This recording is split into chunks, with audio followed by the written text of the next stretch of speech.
আৰত জামিন লাভ কৰিব নালাগে কাৰণ মহা অধিবক্তাই আজি শ্যামকানু মহন্ত সন্দৰ্ভত যিবোৰ তথ্য উদঙাইছে সেই তথ্য এতিয়া প্ৰতিগৰাকী লোককে হতভম্ব কৰি তুলিছে শ্যামকানু মহন্তৰ এই তথ্যৰ পিছত যদি শ্যামকানুৱে জামিন লাভ কৰিবলৈ হয় তেনেহলে অসমত নাথাকে শ্যামকানু মহন্ত বিদেশলৈ পলাব বিজয় মালিয়াৰ দৰে এয়া কিয় জামিন পাব নালাগে শ্যামকানু মহন্তই আদালতত ফাদিল হৈছে শ্যামকানুৰ ভয়ংকৰ কাণ্ড আদালতত মহা অধিবক্তাৰ 9টা বৃহৎ যুক্তি শ্যামকানু মহন্তৰ সন্দৰ্ভত 9টাকৈ বৃহৎ যুক্তি প্ৰদৰ্শন কৰিছে মহাধিবক্তা গৰাকীয়ে লৈছে এই মুহূৰ্তত টাইম এইট বিগ ব্ৰেকিং কি কৰিছিল শ্যামকানু মহন্তই শুনক কিয় জামিন পাব নালাগে শ্যামকানুৱে কাৰাগাৰতে থাকিব লাগে শ্যামকানু জুবিন গাৰ্গ ঘটনাৰ মূল অভিযুক্ত শ্যামকানু আৰু এই শ্যামকানু মহন্ত সন্দৰ্ভতে প্ৰতিদিনে আদালতত নতুন তথ্য আদালতত আজিৰ দিনটোত ফাদিল হৈছে আন বহু ভয়ংকৰ তথ্য আদালতত মহাধিবক্তাৰ 9টা বৃহৎ যুক্তি আদালতত মহাধিবক্তা দেৱজিৎ শইকীয়াৰ যুক্তি শক্তিশালী যুক্তি প্ৰদৰ্শন কৰিছে মহাধিবক্তা দেৱজিৎ শইকীয়াই শ্যামকানু মহন্তই নম্বৰ 1 জুবিন গাৰ্গক দীৰ্ঘদিন ধৰি চৰম শোষণ কৰি আহিছিল কি শোষণ কৰিছিল কেনে ধৰণে শোষণ কৰিছিল চাওক তালিকা নম্বৰ 2 ব্ৰেণ্ড এম্বেছাডৰ পাতিও জুবিনক দিয়া নাছিল লাভৰ অংশ মাত্ৰ জুবিন গাৰ্গৰ নাম ব্যৱহাৰ কৰিছিল শ্যামকানু মহন্তই নম্বৰ 3 ৰঙালীৰ গান গোৱাৰ বাবদ জুবিনক দিলে মাত্ৰ 20,000 হে টকা নম্বৰ 4 কেৱল জুবিনেই নহয় পত্নী গৰিমা গাৰ্গকো কৰা হৈছিল প্ৰতাৰণা ইমানেই ঠগন দিয়া হৈছিল শ্যামকানু মহন্তই নম্বৰ 5 দিল্লী নৰ্থ ইষ্ট ফেষ্টিভেলৰ কামৰ পাৰিশ্ৰমিকৰ পৰা বঞ্চিত হ'ল গৰিমা নম্বৰ 6 ছিংগাপুৰলৈ যাবলৈ অমান্তি হোৱাত আত্মহত্যাৰ ভাবুকিৰে ব্লেকমেইল নম্বৰ 7 অভিমন্যুৰ হতুৱাই হুইস্কিয়াৰী অমৃত প্ৰভাৰ হাতত দিছিল অভিযুক্তই আৰু নম্বৰ 8 জামিন পালে বিজয় মালিয়াৰ দৰে বিদেশলৈ পলাই যাব শ্যামকানু মহন্ত গতিকে জামিন পাব নালাগে শ্যামকানুৱে 29 মেত আদালতে কৰিব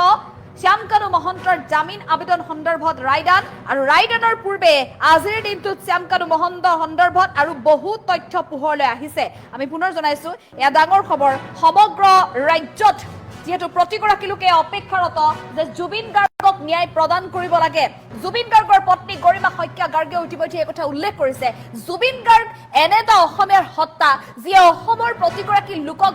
ভাল পাইছিল প্ৰকৃতিক ভাল পাইছিল প্ৰতিজোপা গছক ভাল পাইছিল সেই জুবিন গাৰ্গে আজি ন্যায় বিচাৰি কাবাথুৰি খাব লগা হৈছে কিন্তু জুবিন গাৰ্গে ন্যায় পাব বুলি আশা আছে ন্যায়মূৰ্তিৰ ওপৰত আস্থা আছে গতিকে জুবিন গাৰ্গক ন্যায় দিবলৈ ন্যায়ালয়ে যিসমূহ প্ৰক্ৰিয়া অনুকৰণ কৰিছে প্ৰতিটো মুহূৰ্ততে ধৈৰ্য সহকাৰে অসমবাসীয়ে অপেক্ষা কৰি আছে যে জুবিন গাৰ্গে ন্যায় লাভ কৰিব আৰু সেই ন্যায়ৰ অপেক্ষাত আছে জুবিন গাৰ্গৰ পত্নী গৰিমা শইকীয়া গাৰ্গো কিন্তু এনে অৱস্থাত যদি জুবিন গাৰ্গে ন্যায় পাবলৈ সক্ষম নহয় তেনেহলে অসমত ন্যায় শব্দটোৱেই সংবিধানৰ পৰা অভিধানৰ পৰা নোপোৱা হৈ যাব বুলি গৰিমা শইকীয়া গাৰ্গে মন্তব্য কৰিছিল কাৰণ জুবিন গাৰ্গ এনে এজন ব্যক্তি যি ন্যায় পাবই লাগিব আৰু জুবিন গাৰ্গৰ দৰে ব্যক্তিক যি অসমীয়াৰ হত্যাক অৱহেলা কৰিলে সেই অভিযুক্ত বা সেই অপৰাধী কোনো কাৰণত ক্ষমা কৰা নহব এয়া ডাঙৰ কথা বা সমগ্ৰ অসমবাসীয়ে তাকে বিচাৰিছে কিন্তু তাৰ মাজতে শ্যামকানু মহন্তই একমাত্ৰ যি বাৰে বাৰে আদালতত নিজকে নিৰ্দোষী বুলি প্ৰমাণিত কৰিবলৈ নামি পৰিছে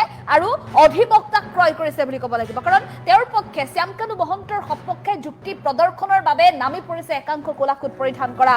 অধিবক্তা আৰু যাৰ বাবে আজিৰ দিনটোত শ্যামকানু মহন্তৰ জামিন আবেদনক লৈ শুনানি চলিছে আদালতৰ মজিয়াৰ ইও আটাইতকৈ চিন্তনীয় বিষয় যে জুবিন গাৰ্গ ঘটনাৰ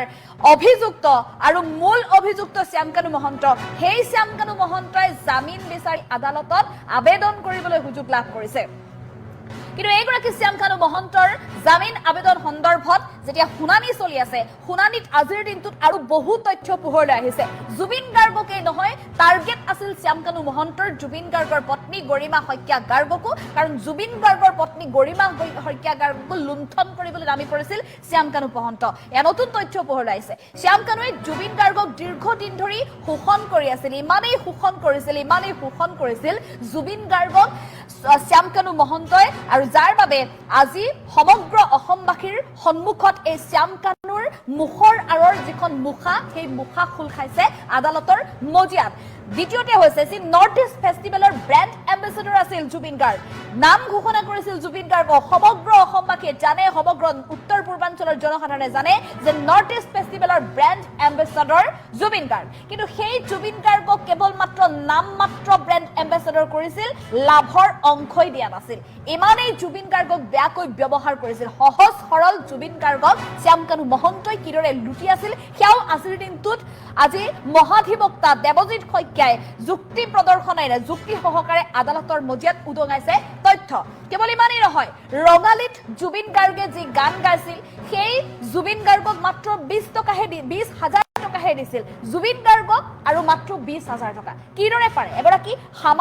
এগৰাকী নতুন যিসকল উদীয়মান কণ্ঠশিল্পী আছে নতুন যিসকল উদীয়মান কণ্ঠশিল্পীয়ে যেতিয়া এটা অনুষ্ঠানত অংশগ্ৰহণ কৰিবলৈ যায় এজন জ্যেষ্ঠ কণ্ঠশিল্পীৰ লগত যেতিয়া তেওঁলোকে গান গায় তেতিয়াও এই 20,000 টকাতকৈ বেছি মাননি লাভ কৰে গতিকে তেনে অৱস্থাত ৰঙালীৰ দৰে এটা বৃহৎ অনুষ্ঠানত জুবিন গাৰ্গক গান গোৱাৰ বাবদ মাত্ৰ 20,000 টকা দিছিল শ্যামকানু মহন্তই অৰ্থাৎ ৰঙালীৰ নামত যি লাখ লাখ টকা লুটিছিল কেৱল মাত্ৰ শ্যামকানু মহন্তই আগবঢ়াইছিল জুবিন গাৰ্গৰ বাবে সকলোৱে দিছিল জুবিন গাৰ্গক চাবলৈকে সকলো কৈছিল আৰু সেই জুবিন গাৰ্গক ব্যৱহাৰ কৰি লাখ লাখ টকা নিজৰ পকেটত নিজৰ একাউণ্টত নিজৰ সম্পত্তিত ব্যয় কৰিছিল এইগৰাকী শ্যামকানু মহন্তই তাৰো শক্তিশালী ৰূপত তথ্য সহকাৰে যুক্তি প্ৰদৰ্শন কৰিছে আদালতৰ মজিয়াত মহাধিবক্তা দেৱজিৎ শইকীয়াই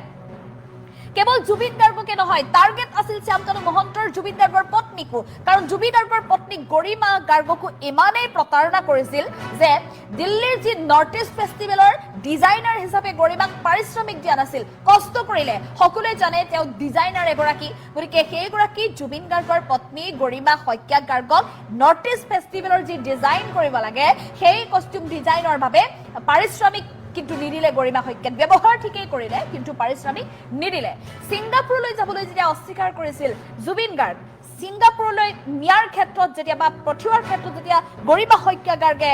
বাধা দিছিল যিহেতু জুবিন গাৰ্গ অসুস্থ আছিল তেতিয়া কি কৰিছিল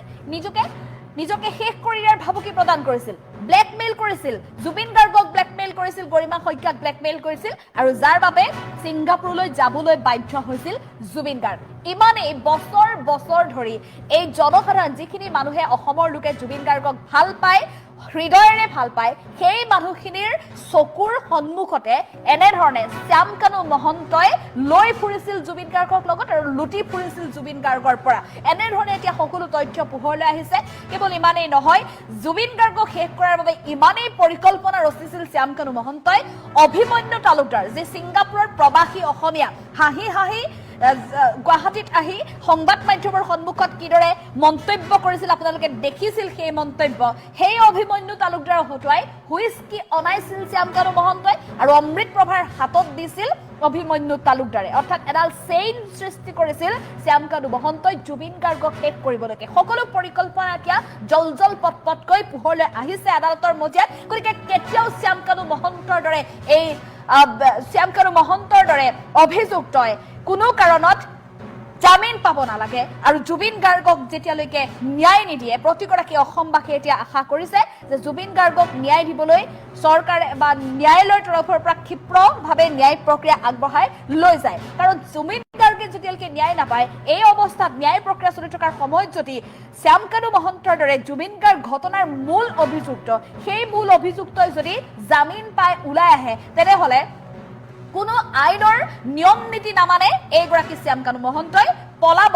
বিজয় মালিয়াৰ দৰে বিদেশলৈ পলাব কাৰো কথা নাভাবে পত্নী সন্তান লগত লৈ মাটি সম্পত্তি ছেকেণ্ডৰ ভিতৰতে বিক্ৰী পলাই যাব বিজয় মালিয়াৰ দৰে বিদেশলৈ আৰু বিক্ৰী থৈ নগলেও তেওঁ যে খাব পাৰিব বিদেশত তাৰ বাবেও হয়তো ব্যৱস্থা গ্ৰহণ কৰি থৈছে শ্যামকানু মহন্তই এনে এগৰাকী শ্যামকানু মহন্তই কোনো কাৰণত জামিন পাব নালাগে সেয়া সমগ্ৰ অসমবাসীৰ দাবী আৰু সমান্তৰালভাৱে অসমবাসীৰ দাবীৰে এতিয়া শক্তিশালী যুক্তি প্ৰদৰ্শন কৰি জুবিন গাৰ্গ ঘটনাৰ মূল অভিযুক্ত শ্যামকানু মহন্তৰ বিৰুদ্ধে যুক্তি প্ৰদৰ্শন কৰিছে মহাধিবক্তা দেৱজিৎ শইকীয়াই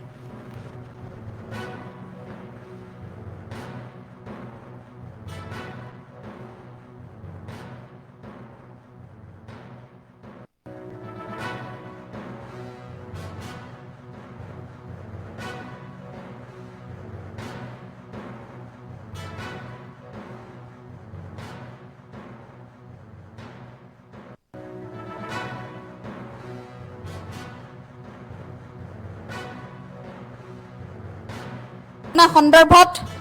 আজিৰ দিনটোত শ্যামকানু মহন্ত সন্দৰ্ভত আৰু বহু তথ্য পোহৰলৈ আহিছে কিদৰে শ্যামকানু মহন্তই লুটপাট চলাইছিল প্ৰাণৰ শিল্পী জুবিন গাৰ্গক যি জুবিন গাৰ্গক অসমৰ প্ৰতিগৰাকী লোকে হিয়াৰ আমঠু বুলি সম্বোধন কৰিছিল প্ৰতিগৰাকী লোকৰ হাৰ্টথ্ৰব আছিল জুবিন গাৰ্গ সেই জুবিন গাৰ্গক অসমৰ লাখ লাখ জনতাৰ মৰমৰ বিপৰীতে শ্যামকানু মহন্তই লগতে ঘূৰি ফুৰি একেলগে থাকি লুটপাট চলাইছিল জুবিন গাৰ্গৰ পত্নী গৰিমা শইকীয়া গাৰ্গকো এৰি দিয়া নাছিল ইমানেই টকাৰ খক আছিল শ্যামকানু মহন্তৰ সকলো এতিয়া এটাকৈ তথ্য ফাদিল হৈছে আৰু সেই তথ্য এতিয়া ফাদিল কৰিছে ন্যায়ালয়ৰ মজিয়াত মহাধিবক্তা দেৱজিৎ শইকীয়াই সকলো যুক্তি সহকাৰে তথ্য সহকাৰে আদালতৰ মজিয়াত আগবঢ়াবলৈ সক্ষম হৈছে মহাধিবক্তা গৰাকীয়ে আৰু যাৰ বাবে জুবিন গাৰ্গ ঘটনাৰ এইগৰাকী মূল অভিযুক্ত শ্যামকানু মহন্তই কোনো কাৰণত জামিন পাব নালাগে বুলি দাবী উত্থাপন কৰিছে হয় যদি জামিন পাবলৈ হয় কোনো কাৰণত আৰু জুবিন গাৰ্গে যে ন্যায় লাভ কৰিব সেয়া সপোন দেখাটো অসমবাসীৰ বাবে ভুল হৈ যাব কাৰণ পলাব বিজয় মালিয়াৰ দৰে শ্যামকানু মহন্ত বিদেশলৈ পলাই যাব বিদেশৰ পৰা ধৰি আনি শ্যামকানু মহন্তৰ পৰা বাধ্য ল'বলৈ বা উত্তৰ পাবলৈ হয়তো কাৰো সাধ্য নাথাকিব আৰু এই সন্দৰ্ভত মহাধিবক্তা দেৱজিৎ শইকীয়াই কি মন্তব্য কৰিছে মন্তব্য আগবঢ়াবলৈ চেষ্টা কৰিছে কৰিছিল কোৰ্টে অনাৰেবল কোৰ্টে কিন্তু যদি কিবা হয় দুদিন কৰিছিল কোৰ্টে অনাৰেবল কোৰ্টে কিন্তু যদি কিবা হয় দুদিন ইফাল ইফাল হ'ব পাৰে কোনটো কথা আমাৰ মেইনলিটো আমি সেইটোৱে কৈছোঁ যে এইটো এটা প্ৰি প্লেন মাৰ্ডাৰ হয় এই গোটেইকেইজনৰ ৰোল আছে এই যিকেইজন আছামিক এই মাৰ্ডাৰ কেছত যিখিনি কৰিছে গোটেইকেইজনৰ ৰোল আছে এইখিনি আমাৰ চাৰ্জশ্বিটত যিখিনি আমাৰ ইনভেষ্টিগেটিং এজেঞ্চিয়ে তথ্য যিখিনি কালেক্ট কৰিছিলে তাৰ ভিত্তিত আমাৰ মহা অধিবক্তাই কৈছে যে তাতে যিখিনি তথ্য আছিলে সেইখিনি আমাৰ সপক্ষে আছে আৰু সেইবোৰ চালি জাৰি চাই এই সময়ত বেল দিব নালাগে আৰু এটা কৈ আছিলে যে তেওঁক হয়তো জামিন পালে তেওঁ হয়তো আৰু ফ্লাইট ৰিস্ক যিটো কয় আমাৰ ক'ৰবাত মানে পলাই যোৱা ৱৰ্ডটো ক'লে অলপ বেয়া লাগে ফ্লাইট ৰিস্ক এই ফ্লাইট ৰিস্কৰ কথাটোত কৈছে কাৰণ তেওঁ ইমিডিয়েটলি আফটাৰ দ্য অকাৰেঞ্চ তেওঁ মালয়েছিয়ালৈ গুচি গৈছিলে এই কথাটো আমাৰ আজি দাঙি ধৰা হৈছে আৰু তেওঁক কেনেকৈ আমাৰ মানে তেওঁৰ এইবোৰ তেওঁক মানে কিছু প্ৰেছাৰাইজ ক্ৰিয়েট কৰি পেলাই তেওঁক ইয়ালৈকে অনা হৈছিলে ইনভেষ্টিগেশ্যনত ভাগ ল'বলৈ এইবোৰৰ কাৰণে আমাৰ এইবোৰ পইণ্ট দৰ্শাই আজি আমাৰ জামিনটো অগ্ৰাহ্য কৰিবলৈ আমাৰ ফালৰ পৰা কোৱা হৈছে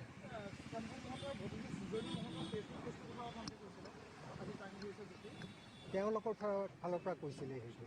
আৰু আমিও কৈছোঁ যে তেওঁৰ ভতিজাই কৈছে যে তেওঁক কেনেকৈ সামগ্ৰী হিচাপে তেওঁক মানে জুবিন গাৰ্গক ব্যৱহাৰ কৰিছিলে এইবোৰ যুক্তি দেখুওৱাৰ সময়ত দুই পক্ষৰ পৰা পোৱা গৈছিলে সেইটো